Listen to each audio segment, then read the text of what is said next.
안녕하세요. 성공을 꿈꾸는 책의 흥민입니다.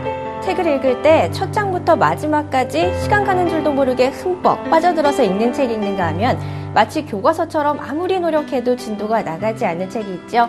오늘 소개시켜드릴 책은 바로 전자에 속하는 것 같습니다.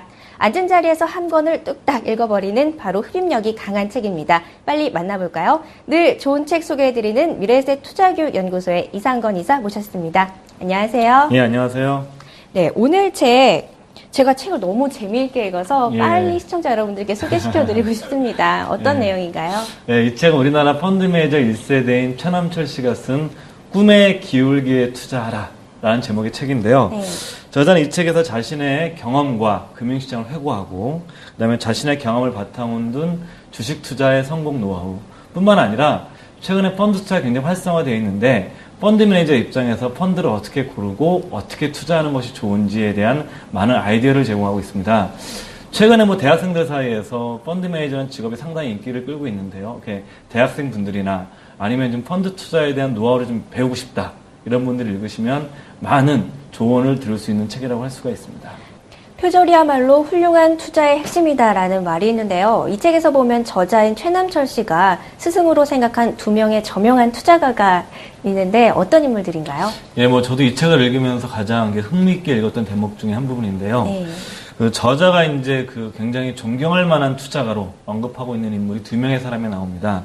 한 명이 성장주 투자에 뛰어난 투자가였던 헨리 세거먼이라는 인물과 칼 밀러라는 사람인데요. 두 분 다 지금은 다 작고하셨습니다. 헨리 세거먼은 한국에만 투자하는 헤지펀드를 미국에서 운영했던 투자가인데요. 이분이 투자했던 종목의 리스트를 보게 되면 그 시절에 정말 저런 종목들에 내가 투자했었으면 얼마나 좋았을까라는 그런 리스트가 생각날 정도인데요. 그 헨리 세거먼의 특징은 여러 종목에 투자하는 것이 아니라 소수 종목에 집중 투자하는 스타일을 보였다고 합니다. 대표적인 종목이 94년도에 한국의 보험주에 투자를 했었고요. 97년도 외환위기 당시에 그 당시에 아마 주식 투자를 해보신 분들 아시겠지만 우리나라 섬유업체인데 영업무역이라는 회사가 굉장히 주가가 많이 올랐었습니다. 그 외환위기 와중에서도요. 영업무역에 투자를 했었고요. 98년도에는 삼성증권 주식을 주당 5,000원에 사서 집중적으로 매입을 했었다고 그래요. 이런 주식들이 다 샀던 이유들 자체는 뭐냐면 급격하게 성장하는 기업들에 투자해서 높은 수익을 냈던 인물이고요. 두 번째 유명한 그 칼 밀러라는 분은 한국명으로 더 유명합니다. 민병갈 선생인데요. 아마 나무에 관심 있으신 분은 아실 텐데 세계 최고의 수목원 중에 하나가 바로 천리포 수목원입니다. 이 천리포 수목원의 만드신 분이 바로 이 칼 밀러, 한국 민병갈 선생인데요. 이분은 통역 장구로 한국 전쟁에 참여했다가 한국의 불쌍한 고아들을 보면서 한국에 눌러 앉습니다. 그러면서 한국은행에서 통역 같은 일을 하면서 생계를 유지하면서 본격적으로 주식 투자를 했었는데 이분이 대표적으로 샀던 주식이 오늘날에는 굉장히 비싼 주식인데 한국이동통신, 즉 옛날에 오늘날에 SK텔레콤이죠. SK텔레콤의 그 전신이 옛날 한국이동통신이었는데 이분이 샀던 주가는 한 4만 원에서 5만 원대였었습니다. 액면부단한 가격으로 환산하게 되면 지금 한 500만 원이 넘는 주식이거든요. 근데 더욱더 대단한 거는 이렇게 번 돈을 전부 다 천리포 수목원에 투자를 하시고 모든 재산을 사회에 내놓고 가셨기 때문에 주식 투자로서도 대단했었지만 한 사람의 고매한 인격을 살았던 삶으로서도 저자는 굉장히 존경한다고 이 책에서 얘기를 하고 있습니다. 굉장히 훌륭한 분이시네요. 예, 그렇죠. 네, 책의 제목이 상당히 인상적입니다. 꿈의 기울기에 투자하라. 이게 어떤 의미일까요? 예, 보통 이렇게 주식 투자하시는 분들이 좋아하는 말 중에 하나 꿈입니다. 꿈. 네, 왜냐하면 그렇죠. 꿈이 있는 주식을 사야 된다 이런 얘기 많이 하는데 저자가 꿈의 기울기라는 표현을 썼던 이유는 그 종목 선택 기준을 은유적으로 표현한 것이라고 할 수가 있는데요. 저자는 물론 주가에서 가장 중요한 것은 기업 실적입니다. 장기적으로는 주가는 기업의 실적을 따라가게 돼 있는데 저자는 여기서 한 걸음 더 나아가서 중요한 것은 그 기업의 이익이 증가하는 기울기. 기울기가 가파른 주식이 바로 꿈이 있는 주식이고 그런 주식에 투자해야만 좋은 성과를 낼 수 있다 이런 얘기를 하면서 과거에 이렇게 이익의 기울기가 급증을 하면서 거대한 사람들한테 꿈을 줬던 주식들이 어떤 주식들이냐면 90년대 중반에 한국이동통신, 오늘날의 SK텔레콤이죠. 그다음에 2001년도에 그 당시에 정말 내수주들의 열풍이 분 적이 있었는데 대표적인 주식이 신세계, 롯데칠성 같은 경우는 제 기억으로도 외환위기 당시에 한 3만 원 했었거든요. 지금 한 120만 원이 넘어가죠. 네. 그다음에 태평양 이런 회사를 얘기하고 있고요. 그다음에 2007년도 최근에는 이제 현대중공업이라든가 동양제철 화학 같은 주식이 바로 꿈의 기울기가 있었던 주식이다라고 얘기를 하고 있습니다. 그렇다면 아무래도 이 저자가 펀드 매니저 출신이기 때문에 이 펀드 투자자들에게 필요할 만한 조언이 있을 것 같은데요. 무엇이 있을까요? 우리가 보통 이제 글쓰기를 하게 되면 글을 잘 쓰려면 6하 원칙을 잘 따라라 네. 이런 얘기를 합니다. 그래서 이제 저자는 그 표현을 가져와서 펀드 투자에 성공하기 위해서는 3하 원칙을 잘 따라야 된다 얘기를 하고 있는데요. 3하 원칙이라는 것은요. 첫 번째 언제, 두 번째 누가, 세 번째 어떻게 이 세 가지를 얘기하고 있습니다. 먼저 이제 첫 번째 원칙인 언제를 보게 되면은요. 특히 모든 사람들이 두려워하는 절망스러운 시장 상황에서 투자하는 것이 가장 좋은 성과를 내는 길이다. 이런 얘기를 하고 있고요. 두 번째, 누가. 즉, 누가는 펀드 매니저를 얘기하는 겁니다.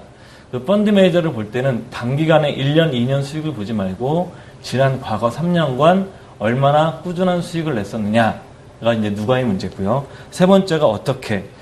그 펀드의 편입 종목이 수시로 너무 많이 바뀌는 종목은 그 펀드 매니저가 투자 철학이 일관되지 않다는 얘기이기 때문에 펀드의 편입 종목이 꾸준하게 보유하고 있는 주식을 고르는 것이, 그러니까 펀드를 고르는 것이 좋다고 저자는 얘기를 하고 있습니다. 이 주식 투자에서도 분산 투자가 중요한데 이 펀드 투자에서도 분산 투자를 해야 한다고 하는데 이 저자가 밝히는 황금 비율, 투자 대상 간의 황금 비율이 있는데요. 어떤가요? 많은 분들이 원하시는 게 이제 종목도 그렇고 펀드 투자도 그렇고 어떤 쪽집게처럼 딱 찍어주는 거 원하는데 네. 사실은 그 투자 성과에서 중요한 것은 훨씬 더 자산 배분이 종목 선택보다 훨씬 더 중요합니다. 그래서 저자가 이제 이런 시각에서 투자자 여러분들에게 권하는 황금 비율은 주식형 펀드가 50%, 그다음에 채권형 펀드 30%, CMA나 머니마켓 펀드와 같은 초단기 금융상품에 20%가량을 투자하는 것을 권하고 있는데요. 통상 막 주가가 많이 오를 때는 채권형 펀드나 CMA 같은 초단기 금융상품에 투자하는 돈이 굉장히 아까울 수가 있습니다. 그렇지만 저자는 아까워하지 말고 주식시장은 한 치 앞도 내다볼 수 없는 위험이 가득한 곳이기 때문에 이렇게 평소에 채권형 펀드나 CMA 같은 초단기 금융상품에 분산 투자해놓고 즉 자산 배분해놓는 것이 일종의 보험과 같은 역할을 하기 때문에 이런 것들을 지키는 것이 장기적으로 좋은 성과를 내는 방법이다라고 조언을 하고 있습니다. 네, 하지만 주식시장을 눈앞에 두고 정말 초연한 마음을 갖기란 어려운 것 같습니다. 아무래도 원칙을 세우고 투자하는 굳건한 마음이 필요할 것 같은데요. 이 책의 마지막 부분에 보면 펀드 투자에 관한 3계명이 나와 있는데요. 소개 좀 해주시죠. 뭐 많은 분들이 어떻게 보게 되면 펀드 투자에서 성공하기 위해서는 특별한 비법이 있지 않나 뭐 이런 생각하시는 분들이 많으신 것 같은데요. 항상 시간이 지나고 나서 보면 상식에 기반한 투자가 가장 좋은 결과를 나타냈다는 것이 바로 역사적 경험입니다. 저자도 그래서 이제 여러분들께 한 3가지를 조언하고 있는데요. 첫 번째로는 분산 투자하자. 뭐 자산 간, 지역 간, 시간상으로 분산 투자하는 것이 좋다. 두 번째로는요. 장기 투자하자. 3년간은 느긋하게 기다린다는 마음으로 투자를 하자. 그다음 세 번째로는요. 역발상 투자를 하자. 이런 얘기를 합니다. 공포가 극에 달했을 때는 하늘이 내려준 투자 기회다. 저도 역발상 투자에 관한 거는 감명 깊게 본 것 같은데요. 이 3가지 계명을 지키기 위해서는 공부도 정말 많이 필요할 것 같습니다. 이 강한 마음과 또 참신한 아이디어까지 필요할 것 같은데요. 마지막으로 이 책 인상 깊은 구절이 있다면 소개 좀 해주시죠. 예, 이것도 좀 길지만 제가 여러분들께 그대로 읽어드리겠습니다. 주식 투자는 부단한 선택의 연속이다.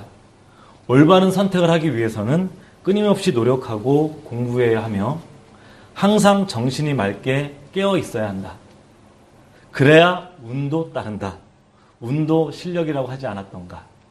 네, 이 운도 실력이다. 이 말은 참 와닿는 것 같습니다. 오늘 전반적으로 책의 흐름 짚어봤는데요. 이 저자가 말한 꿈을 기울기에 투자라는 이 말이요. 그만큼 꿈을 꾸는 기업, 그러한 기업의 가치에 투자라는 말인 것 같은데 제가 생각한 게 맞나요?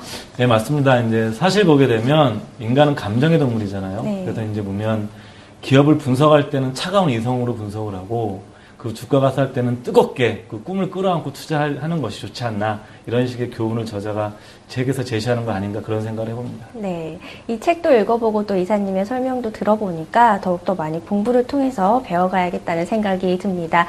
오늘도 좋은 책 소개해 주셔서 너무 고맙습니다.